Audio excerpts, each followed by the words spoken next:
Hi, I'm Jeff Brand. I'm the Dean of the University of San Francisco School of Law, which next year, the academic year 2012-13, will celebrate its centennial birthday. As part of the centennial, we've been documenting its history, a long, storied, wonderful history with so many accomplishments. And as part of that, we're interviewing just a few very, very key alums who have been central to sustaining the law school, to its development, to its growth, and who have also distinguished themselves wonderfully in their legal careers. And right now, and this gives me great pleasure because I will admit that Ted Kolb, who we're going to interview now, is not only a colleague, but he has become a dear friend. And I'll let Ted talk about how long he's been involved in the practice of law, but I want you to know that right now we're at the beautiful law offices of Hanson Bridget in San Francisco on Market Street in Fremont, which does so much to support USF graduates, many, many, many of whom are working here at the firm. And Ted, despite, I think I can say, advancing years, is a practicing lawyer and here every day doing the good work he's now done for decades. So with that brief introduction, Ted, I want to welcome you. It's a thrill to be able to speak with you. And I guess maybe just as a little background, let's start with the present because you live so much in the present. What are you doing now? Where do you live? And how did you get associated with Hanson Bridget at this point? Well, we merged into Hanson Bridget, I guess it's 4 years now. It was the McQuaid firm, which, I spend most of my time on legal career in Sullivan, Roach and Johnson. Then we merged Sullivan, Roach and Johnson into Keckman when it decided to fold. Keckman, the San Francisco, the California branch. Keckman went on its own, which became McQuaid, Metzler, Bedford, and Van Zandt. And then 4 years ago, we joined Hanson Bridget, which is a novel experience because I started out at the Roach. We said no more than 15 people in my office. We got up to 20, 25. You're now in a group of over 100, 150, 160. So this is a much larger setting. It's a large setup and it's a different operation. And when you're talking about McQuaid, you're talking, of course, about Dennis McQuaid, Dennis McQuaid, also a distinguished alum of the University of San Francisco. Let's go way back. Where were you raised, and where did you go to high school and college? Went to Galileo, and then I went to Cal for 6 months, and schooling just was not my interest. And somehow I had to follow a brother who was a straight A student and a gold cane at medical school, and I know I couldn't compete. He was a concert pianist. And I finally gave up, and finally my grandfather told my mother in the note, there's only one group that'll ever straighten your third son up, and that's the Jesuits. So I got sent out to USF. And that was as an undergraduate? Undergraduate. And what year was that? 1940. 40. And did you go straight through USF? I went to USF and then from USF to law school. As a matter of fact, in those days, your first year of law school was your last year for your bachelor degree. Well, that's interesting. Actually, that's a model that might come into more vogue as debt continues to escalate. So you spent your senior year at the university. College. It was your first year of law school. And then you actually graduated from the law school in a very 45. important year, I might add. I mean, you'll think it's because World War II ended, but actually it's the year that I was born, which was 1945. And that was the year that you actually graduated from the law school. You made a decision at some point while you were at USF as an undergraduate to go to study law. I What was became that interested about? in law. Why? I had a part-time job at Brobeck, Flager and Harrison, Uh-huh. and became interested in law. And Brobeck, Okay. Flager, and Harrison, for those who are watching this, was what? It was one of the leading law firms, and the guy that inspired me more than anybody was Maurice Harrison, who was at one time the dean of Hastings. But he also said that I should be a trial lawyer, and in those days Brobeck did not try cases. Uh-huh. So he arranged for me to switch over to Sullivan, Roach and Johnson. But you were actually working for the Brobeck firm Yeah. before you actually started law school? Yeah.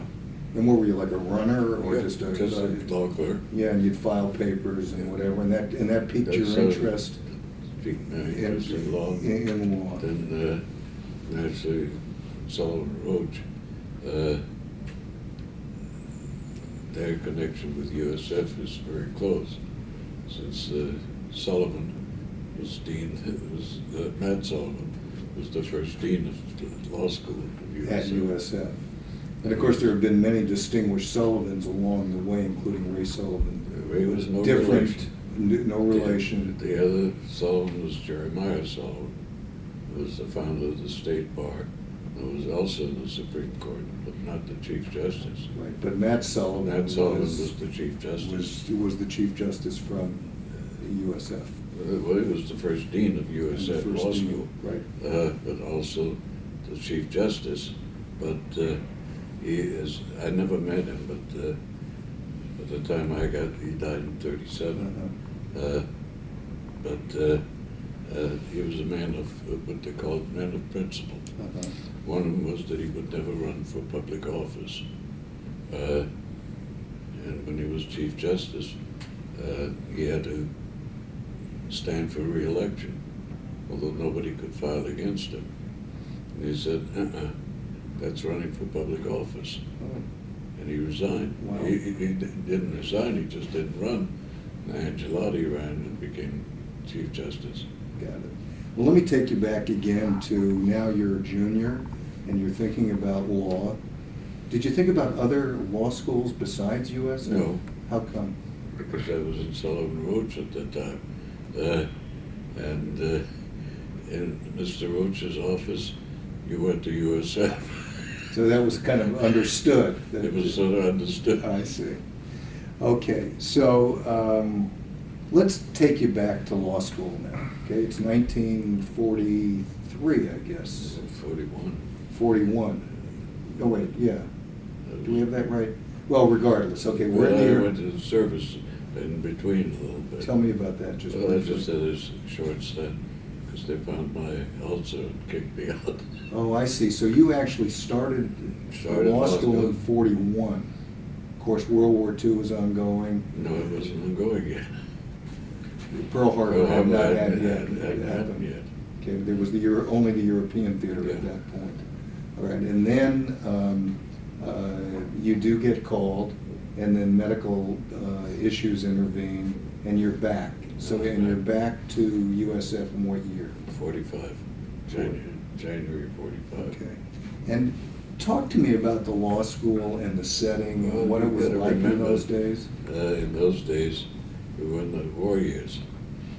The faculty of USF, the full-time faculty, consisted of 3 people: Dean Hogan, DeFuniak, and Stanley. Uh-huh. Everything else was adjunct faculty. And how many were in your class? We started about 20 and ended up with about, my class, about 10.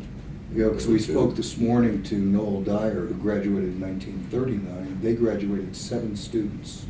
We graduated 10. And you graduated 10, and this is 6, 7 years. 1945. Yeah, 6, 7 years later. Were there any women in your class? Yeah, there were 2. 2 women, and who were they? Do you remember? Gwen Corrick and Jane Morgan became an judge. Gwen, I don't think ever practiced. Two very lovely ladies. Uh-huh. And I think they were the old school at the time. Maybe, let's see, I would say maybe 5 ladies. Uh-huh. Now, as you think back about your education, what's the most prominent memory of the time in school? Well, Bill Breen was my mentor, Sullivan Road, who was, I guess, taught Wills out at USF for about 30 years. Uh-huh. He always said A students became law professors, B students became judges, C students became the heads of law firms. I think the thing that USF concentrated on said we want to educate the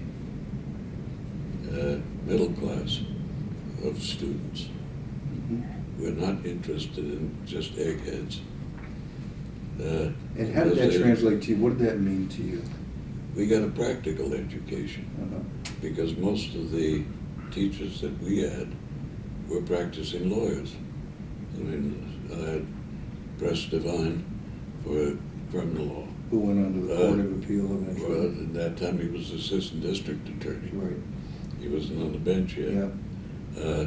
You had Joe Ferry, who taught property, he was a practicing attorney. Lunabus, Kyle, Harry Horowitz, we called him Harry the Horror. He was the tax partner of Pillsbury's. Uh-huh.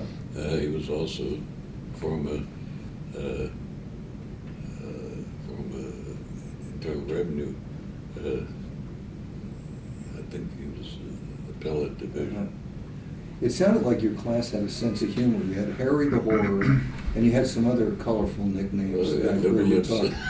Who was Liverlips? Tafuniak. And how come he got that name? He always talked like that. And who else? There was Smiley somebody, right? Smiley Hogan, he was the dean. And was he smiling all the time? Hogan always smiled. Yeah, so you guys did manage to get a good laugh as you were going about your studies. Oh, we had fun. You know, as you talk about these professors, and I realize that it sounds like with only 3-time full professors, you obviously had a bunch of adjunct professors who were very talented and knowledgeable. Of all the professors, is there any one that stands out in your mind as somebody that was really great and that influenced you in a very positive way? Well, Joe Ferry, I would say. And why was Ferry a guy? He was a very interesting teacher. He would ask you a question and either shake his head, yes or no, for your answer. Well, somebody fell asleep. He said, by these presents, does that mean the presents you get for Christmas? And he goes, yes. And the guy just wakes up, he says, yes. But there was something about his teaching that he really Well, he taught me the appreciated. one thing, and I will never forget that. When he became very positive, Ferry used to take you in the library. He says, young man, you see this library? Yes, Professor Ferry. He says, there are thousands of books in here. Yes, Professor Ferry. You know, in every book, there are at least 100 cases reported. He still didn't know what he was leading up to. He says, you know, in every one of those cases, at least one lawyer was wrong. He taught you humility. Humility. Which is, I think, an essential qualification. Yeah, that's a... you know, when you become positive and, you know, the other side might be right. So it was he influenced more people than just me. Let me ask you this, are there classmates that you recall that you became good friends with that were influential in your development? Well, we were all buddies. It was Wes Uring, who was with the Internal Revenue at the time, and he challenged Harry Harrow doing that because taxation was a subject. It was kind of so a he was mystery. working. Were most of the guys working that were in the class? Most of them were working because we were both day and night were pretty much mixed. And you were in the part-time division? No, it was in the full. You were in the full-time. Well, full-time, part-time. This was the war years. We took classes when they were available. When they were available. So we had night classes. As a matter of fact, when we came back, in order to finish, Ned Burns, who gave corporations, gave us a course, the final course in corporations at 7 o'clock in the morning. Wow. Just to get us finished and get us through so we could take the bar exam. But it was a different environment. You got your classes when the professor was available. Right. You only had 3 classrooms. What about, well, why don't you can you just describe the facilities? You know how beautiful the facilities are. The whole university consisted of that one building in those days, which is now Kalmanowitz. Kalmanowitz, and I guess it was Campion at the time. It was Campion. It didn't have anything. It was the university. That was the whole university. It was the whole. The ground floor had classes and the auditorium and the administrative office. We had Father Ray Feely and Father Bill Dunn, who were the great human beings. Then you had the second floor of classes, third floor. Half of the floor was the third floor was classes, college classes, and the best 3 rooms and a library and one little office about the size of this room was the dean's office and the administrator. It was Margaret Proctor who ran. So now when you look at the law school today, 110,000 square feet, 2 buildings. I mean, that was it. Forget about it. It's just completely different today. Then they moved they built some barracks during the war. We moved into those. Then they moved into on top of the library when they built the library building. Right. And then they started moving across the street. Yeah. And the whole university consisted of one building. So, in addition to your studies, you were working. You're still working at Brobeck. No, but or that by the you time switched I got to Sullivan Roach. To Sullivan and Roach. But are you also involved with things like moot courts, student organizations, law review, any of that stuff? We didn't have that. You had none of that. We had moot court in the 3rd year. And what did that consist of? Well, you got a problem given, and they were able to get sitting judges. They only had one session, one moot court session. I remember we had Ray Peters presiding at our moot court. Who, of course, went on to the California Supreme Court. He was, well, at that time, he was on the appellate court. Right. We had 2 divisions. You had the short division and the tall division. You mean physically? Ray Peters, Ray, and Dooley. None of them over 5'3". In the tall division was Spence, Goodell, and Norris was the presiding judge. That's good. Everyone over 6 foot. Right. Well, for people that are watching this, and Ray Peters went on to become one of the great justices. Well, he was one of the nicest guys, and a funny guy. In those days, the bar and the bench were very close. And we had our annual picnic between the judges and baseball game. And Ray Peters loved to be on the judges' baseball team. I remember Schenck was the umpire. Schenck was in the Supreme Court. Ray Peters was a fascinating guy. He started as reporter of decisions, and Whitkin followed him. But the original Whitkin book, before Whitkin started Ray Peters started the course. And of course, Whitkin being Bernard Whitkin, Bernard who went Whitkin on to became the publish reporter. the most famous Well, compilation of law. But in those days, he was the reporter of decisions. It was, I see. So he had to index every Uh-huh. decision. But he had his law review course, and I'm sure that one of the things that got me past the bar exam is Whitkin's review, Right. because he had an art of outlining the subjects for you, and you remembered the outline, Uh-huh. and could then answer your questions.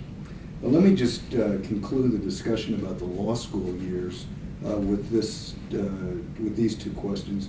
What was the best thing about USF Law School? The best thing that you carry with you to this day? That they gave you a practical education and gave you a chance, because I was not an A student. We didn't have SATs in those days. Mm-hmm. If you had $7 per unit, you That's took what it was, was that's $7 what it was. a unit. And in terms of criticisms of the law school at that time, do you, as you look back, have critiques on things that, you wish had been done differently? No, I was very fortunate of having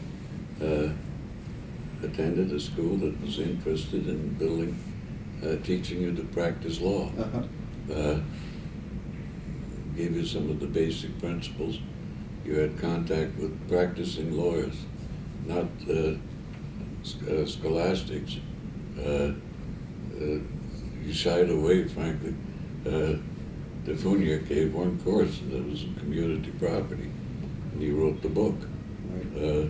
I think it's a 3-volume set, but the thing that we got most out of course, is from people like Press Devine.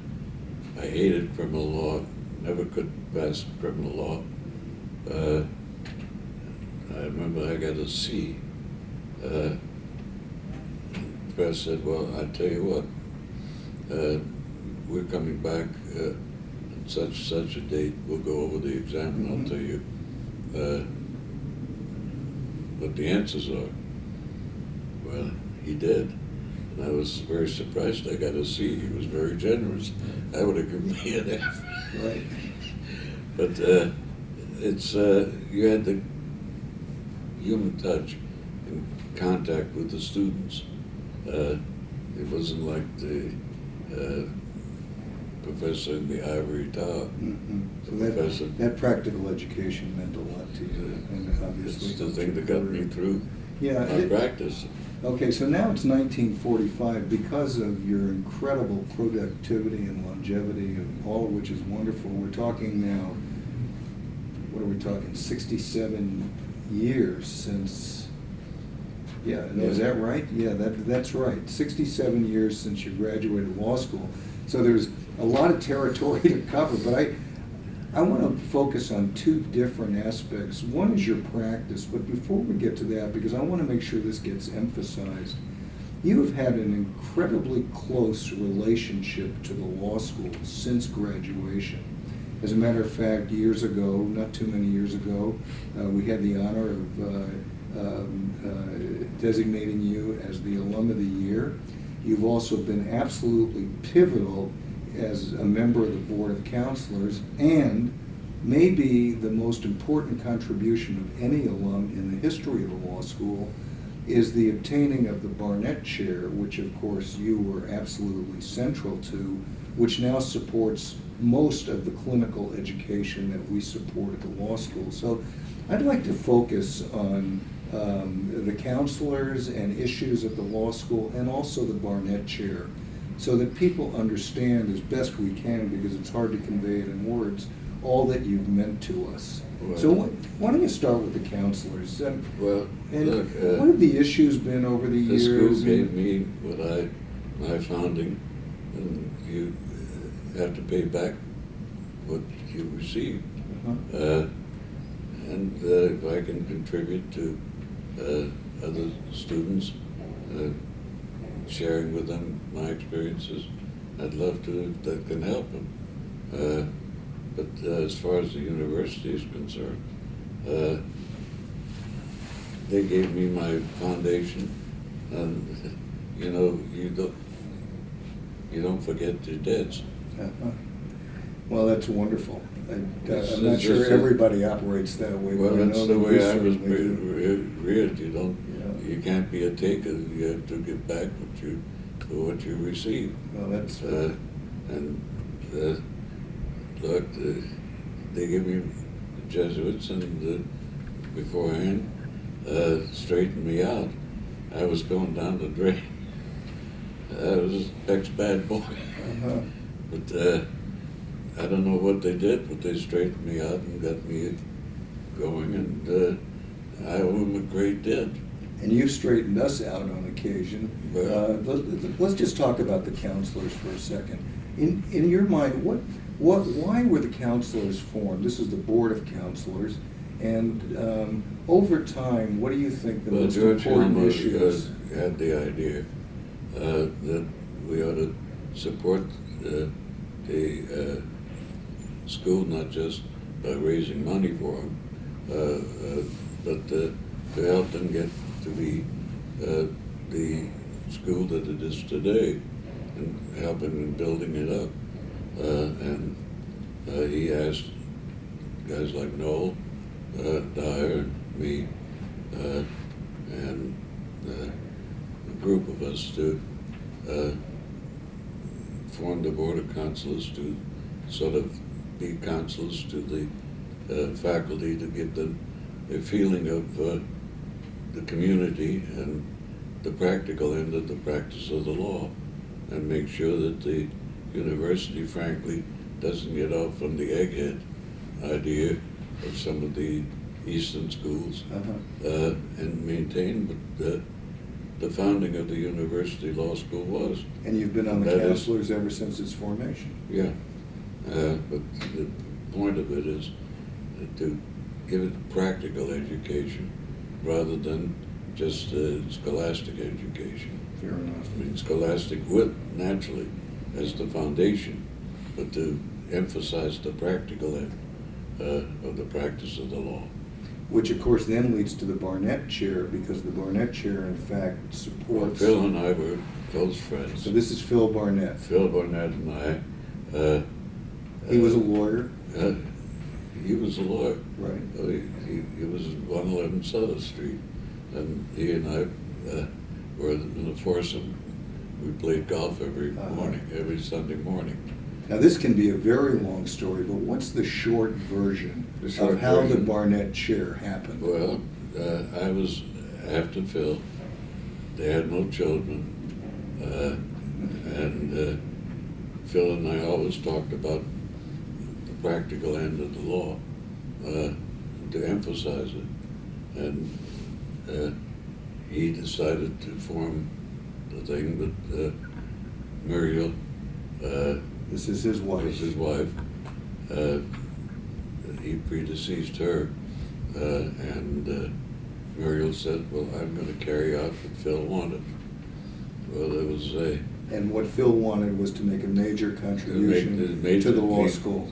leave his estate to Okay. the law school to endow chair in practical in trial advocacy. Okay, so Phil predeceases Muriel, and Muriel. then what happened? Well, Phil was, the press had sort of hinted that he was gay. He was just the opposite. And Muriel says, "You have one more female secretary, and I'll divorce you." Uh-huh. But meanwhile. So he had Frisbee, who was his male secretary. Uh-huh. Okay. Well, Frisbee, after Phil died, took advantage of Muriel, and had her, when she was in the cups one day, sign a will, leaving 2/3 of the estate to him and his boyfriend. Uh-huh. Well, Muriel, I had her regular will, and she had business connection in Alaska. She was going on an Alaskan cruise. Okay, so Muriel gets on a cruise ship. And she says, I want to change my will on one of the bequests that she had for one of her friend's son. So I had prepared the new will. This is says, before she left. I'll sign it when I come back. Well, Frisbee killed her. Okay, so so they on the cruise ship now, Muriel and Frisbee. Yep. And they're on this cruise ship heading to Alaska. No, coming back. Coming back from Alaska. From Alaska. And on the cruise ship, He killed Frisbee murders Muriel. Because Muriel was going to sign the new will that I had prepared to change the will, which would have voided the one that I didn't know that he had. And of course, out of that tragedy comes the bequest that finally is upheld by the courts. Well, we threw out the will that he had gotten out of her, got six, but the will always provided, basically, that the bulk of the estate went to USF. And which was finally upheld by the courts as a valid bequest. Well, it was a valid bequest because the will that Frisbee got out of her, leaving 2/3 of the estate to himself, didn't even get filed for probate. Well, and as an aside, I might say that that bequest, and this is in the 80s now, and Ted is being modest here, but for Ted there is no bequest, period, end of story. That was $5 million. That bequest today is about almost $9 million, even in today's distressed market. And the interest from that bequest supports the salaries of at least 3 faculty at the law school. So I think it's fair to say that Ted has had the most profound effect on the expansion of the law school faculty, a key goal during this centennial time of any person in the history of the law school. The truth is, Ted, it's that simple. Well, I got Phil to do it. And, we talked about it for years, every Sunday morning. And, there's, I guess now in retrospect, there's irony, it's not funny, but it's kind of funny, but the true story is that, if for the benefit of the law school, the Barnett chair absolutely was essential. And that's the kind of involvement you've had, whether it's around fundraising, around the counselors, and that, of course, is the reason that, we honored you so appropriately as the Alum of the Year. Let's talk a little bit about your practice. If you had to characterize over all these decades your practice, what kind of practice would you say you've had? Primarily trial work, because Rhodes' office was a trial office, and we tried cases. And I also had probate, because Bill Breen handled the probate department. He was quite a character. USF became known as the training school for judges. Right. Because Bill Swaggart, who was one of our teachers, was the appointment secretary for Earl Warren when he was governor. And he reached in and appointed USF graduates to the bench. Right.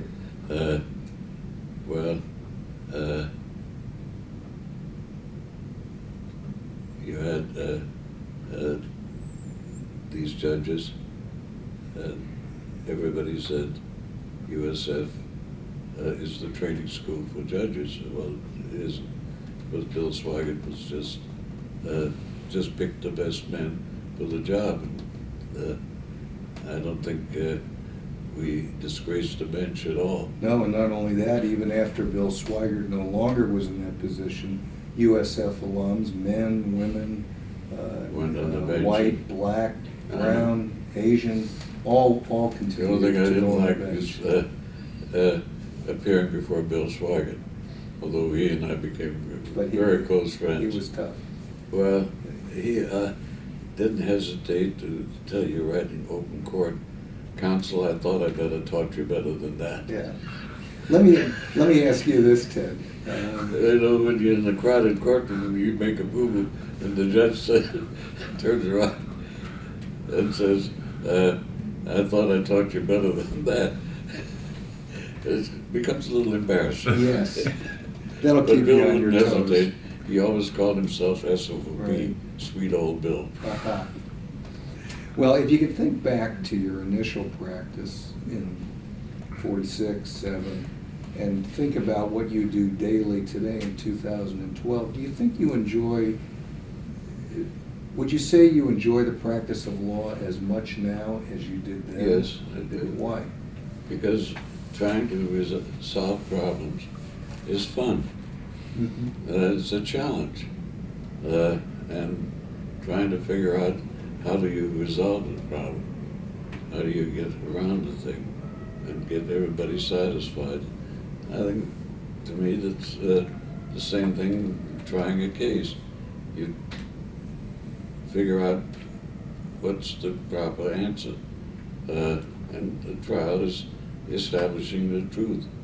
I mean, if my client is wrong, I would not hesitate to tell the client, first of all, look, you're wrong. Uh-huh.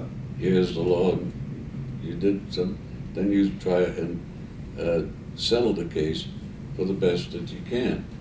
And if he's not wrong, or he or she is not wrong, or it is not wrong, then you defend it. Uh-huh. And you hope that the jury or the judge, you present the case so that they would. And that enjoyment is as And much that today it's- as so it that has it's just as ever much- been.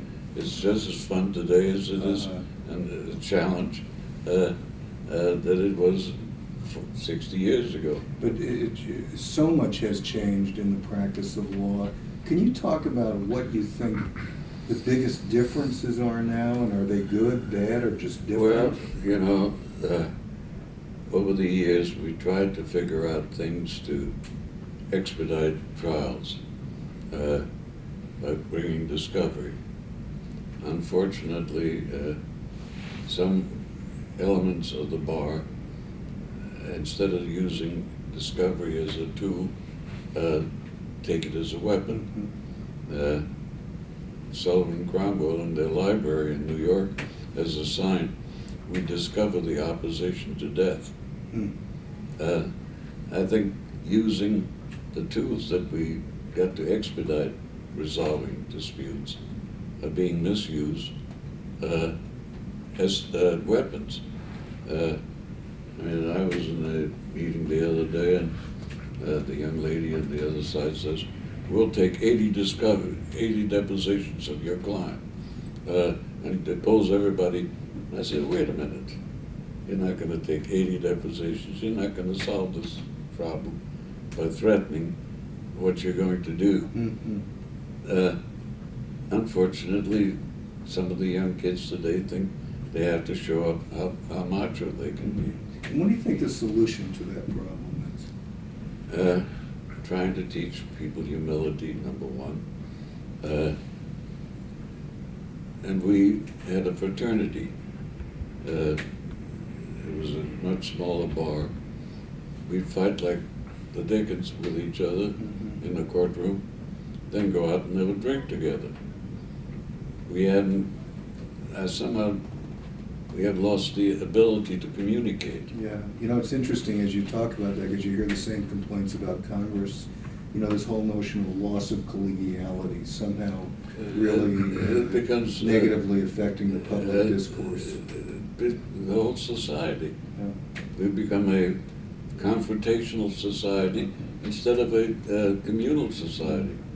I mean, maybe it's that we became too big, or we have the communications syndrome, where there is no such thing as privacy anymore. You can find out about everything about everybody Mhm. in 5 minutes by punching the thing in. Yeah. Well, even if it's available, you don't use it. I mean, frankly, I don't know what it is. we were reared to certain different standards. Manners, my parents always said manners don't cost anything. I remember my brother and I didn't stand up when my mother came to the dinner table. My father would say, "Good night, you just had your dinner." My Italian friends, and I grew up right in next to North Beach. They had what they called the Quattro Cinque. It's 4 ways this way, 5 ways this way. As Adrian Falk used to say, the trouble with our generation is all they need is a pat on the back. Yeah. Yeah. Provided it's soft enough and low enough. Yeah. Well, let me ask you about standards. Okay, the university now has a tagline that actually rank a lot about a higher standard, and for me at the law school that translates to an ethical fortitude, ethical guts, the ability to sense when something is wrong. In your practice, have you had many occasions where you've had ethical dilemmas where your legal training has helped you through it? Well, sure, you have it every day. Challenges. The question is,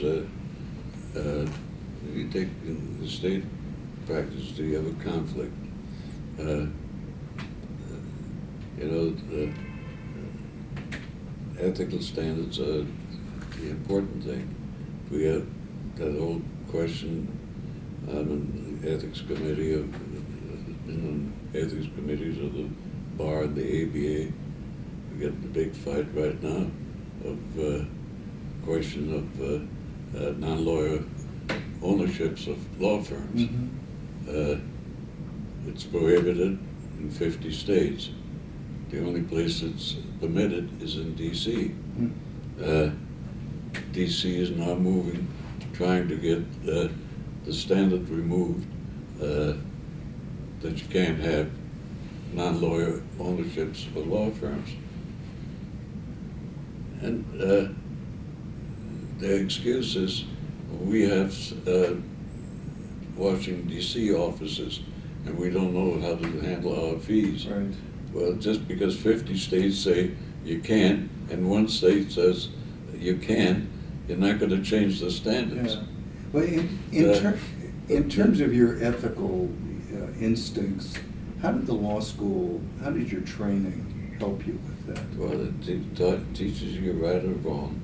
And they teach you one thing. When you analyze a problem, put yourself in the foot of your opponent. What do you expect if you were the opponent? Uh-huh. Then have you met ethical standards to not violate their rights? And have you accommodated, if you could, the relationship between the parties? So it turns out the golden rule is really all It's always you need. there. It's always there. That's Yeah. somehow our teachers have been able to inculcate that in us, and it becomes second nature, Yeah. which you don't get in other schools. Yeah, I appreciate that, and I hope it's true for students today, as it obviously was for you. You raised something, and I think I'd be remiss if I didn't note and have you comment on your service to the bar, which has been absolutely extraordinary. It's been Talk very about rewarding. It's been rewarding. You've Yeah. put an incredible amount of time into it. Well- Talk a little about your ABA service. for Well, I example. was fortunate that I was sort of adopted by Roy Bronson, who was Mr. ABA in San Francisco, as his successor.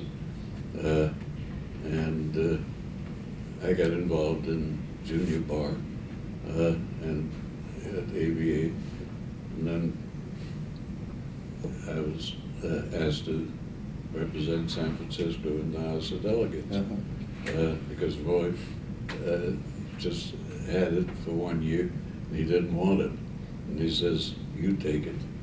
So that's an experience that is very rare. Yeah, and I must say that I've been to many ABA conventions, and there's Ted always there with badges with Well, 12 different things on it because you're doing all those different well, things at the the convention. House of Delegates is the governing body, and you get an experience that is rare.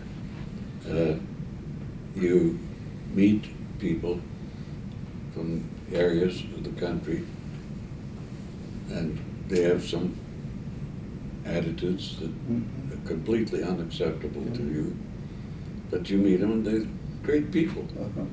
And you try to figure out what makes the thing tick, and you find out, and you see things through their eyes.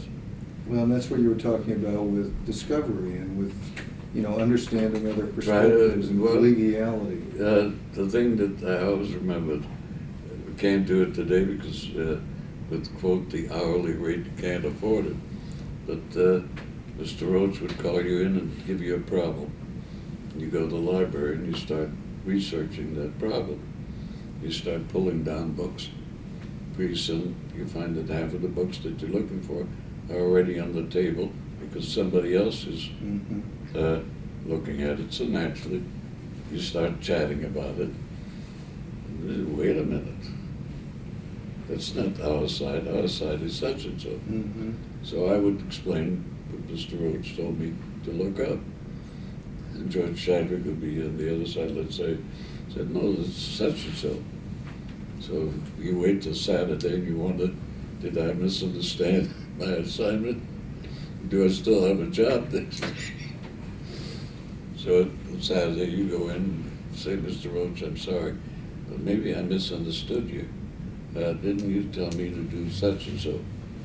He says, yeah, that's what I told you. Well, George Chadwick is looking up exactly the opposite. He says, that's none of your business. I said, well, which side are we on? Our client's on. He says, I'm not going to tell you. I want you to prepare the case that I gave you. Yeah, well, that's a great And story. he said, the way to prepare a case, you prepare both sides.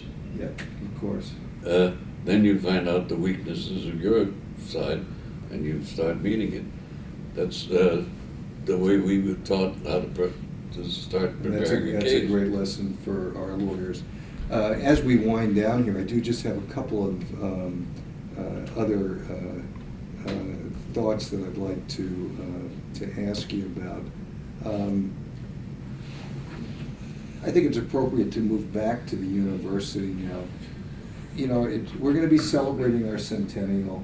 So much has changed, and you've chronicled so many of those changes just in this conversation. But I think in some ways the mission of the university is what it always is, and I'd love to hear you articulate what you think, what's the real purpose of the University of San Francisco and its School of Law? Well, you go back to the founding of it. San Francisco had neighborhoods. The background of USF was the Irish community, which was the working class. To carry education to the working class was the mission. To attack and attract not the big scholars, the brains, to the practical working class, and to get them educated. And how does that translate today? Well, that you admit when students that couldn't get into Cal or Harvard or Yale or any of these Ivy schools, USF always has a room for them. Right. We have room, and it's too bad that the ones that did go to Harvard didn't go to USF. Well, no, the other thing is, let me say this, the other side of the coin is there are some people who are not qualified to become professionals. You don't take their money for 3 years and tell them about that Yes. in the last year. Yep. There is nobody, I don't care what you tell me. I've interviewed prospective lawyers If you can't tell me, I can't tell you after an interview, but having worked for me for 6 months, and I'll tell you whether he's gonna make it or not. And I don't care what anybody says, you know whether somebody's gonna make it or not after 6 months. When we started, you know, they had the saying, look, the person to the left of you, the right of you, one of you will be here. That's correct. But USF gave them a chance to be at least one of the three. Right, and I'm proud to say that now in 2012, I tell the same story, but I tell it like this. I say, look to your left, look to your right, and one of those people is going to be the best friend for the rest of your life. Well, they always will be. And they always will be. But, You may have answered this already, Ted, but if you had to say one thing that the university has given you, what would that be? a sense of responsibility, that you're responsible for what you're doing, that you can't always take, you have to give, and give back to what you received. That's beautiful. Those are basic principles. Uh-huh. And respect for your fellow man and your fellow professional. That's what's missing today, is the fraternity that we had. The respect, we respected each other. I mean, even guys like Vince Hallonen, as soon as Hallonen was in the case, our office was on the other side. It was a major case. Now, Vince Hallonen was a brilliant lawyer. He was the kind of guy that would say black if everybody said white, and he'd say white if everybody said black. That was his nature. He liked to be controversial. You take Mel Belloc. He was a good lawyer when he started. He then became imbued with publicity, never prepared his cases, but I tried cases against him in his early days. Believe you me, it was a hard knockdown. But for you, it was this sense of responsibility that you really feel you got from the university. Well, that you try to do the best job you can. And, you know, it's no secret that today the job market is distressed. Student debt is way out of control. There's questions about the sustainability of the model of legal education we have. And in the middle of all of this maelstrom are the students. And if they were sitting right here at this table right now, what would you tell them as they face these troubled waters? That's a question that we're trying to get some answers to. ABA this week said in one article, maybe we have too many lawyers and not enough law business. The unavailability of courts forces you into mediation. We have to resolve our disputes in some way. Right now, justice is unaffordable. But then it was a different world too. When I started, the starting salary of a lawyer was $100 a month. And Herman Pfleger would announce, I never pay a lawyer more than $100 a month until he's 2 years out of law school and worth something. Right. Kids today want $160,000. Yeah. But what if I say to you... But they come out with a debt of $100,000. That's what I was going to say. They have to get that kind of money. But the question is, we got to maybe, I don't know the answer, but maybe we have to turn this clock back. Yeah. We got out too far when, I remember we had courses and interviews. And the first thing a young man said, a client comes in, is that my hourly rate is $250 an hour. I said, wait a minute, did you ever ask this client, do you have a problem? Can I solve the problem? Can I serve you? What comes first, the money? Looking at a case, you get a price tag. not the question, can we solve the problem?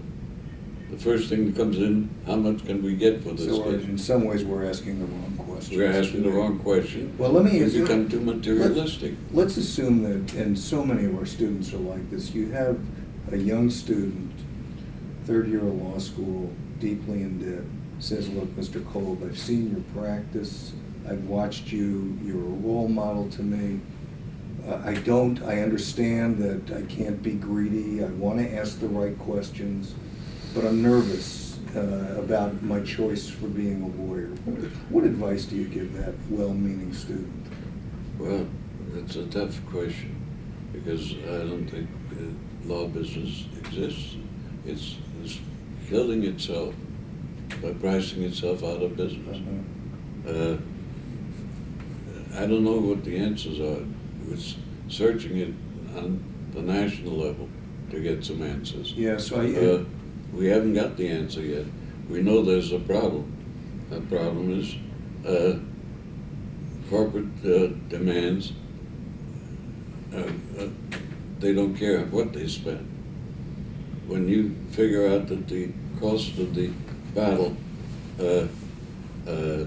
over Reynolds tobacco was $6 billion in fees, where they don't care what they pay, as long as somebody else paid it. All right, that sets sort of the stage. We have to get off that stage. Yeah, so it's interesting. So, I mean, because my question was, what would What do you tell the student? Yeah, but my question was, what would you tell a student to do? And your answer to me, I think, is really important. You're saying that it's not so much what we tell the student to do, but it's what we as members of the profession do to change what's going on in the profession. In other words, the question is, do we got to take the dollar sign of our services? Yeah. Well, that's the question. That's beautifully said. And the question is, what can we do for the client comes first. The dollar sign will follow. Get away from the idea that the dollar sign comes first. Yeah. Well, let's do this. I mean, here we've traveled now 8 calendar decades, 67 years of Ted Kolb's life and practice, more. But let's end it where you are, which is in the present.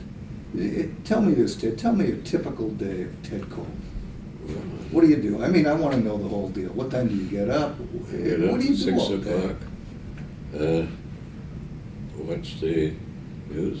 I leave my house, get in the shower, clean up, leave the house at 8:30, and I'm on my desk at 9 o'clock. The first thing I do is I have to look at my computer. Yeah.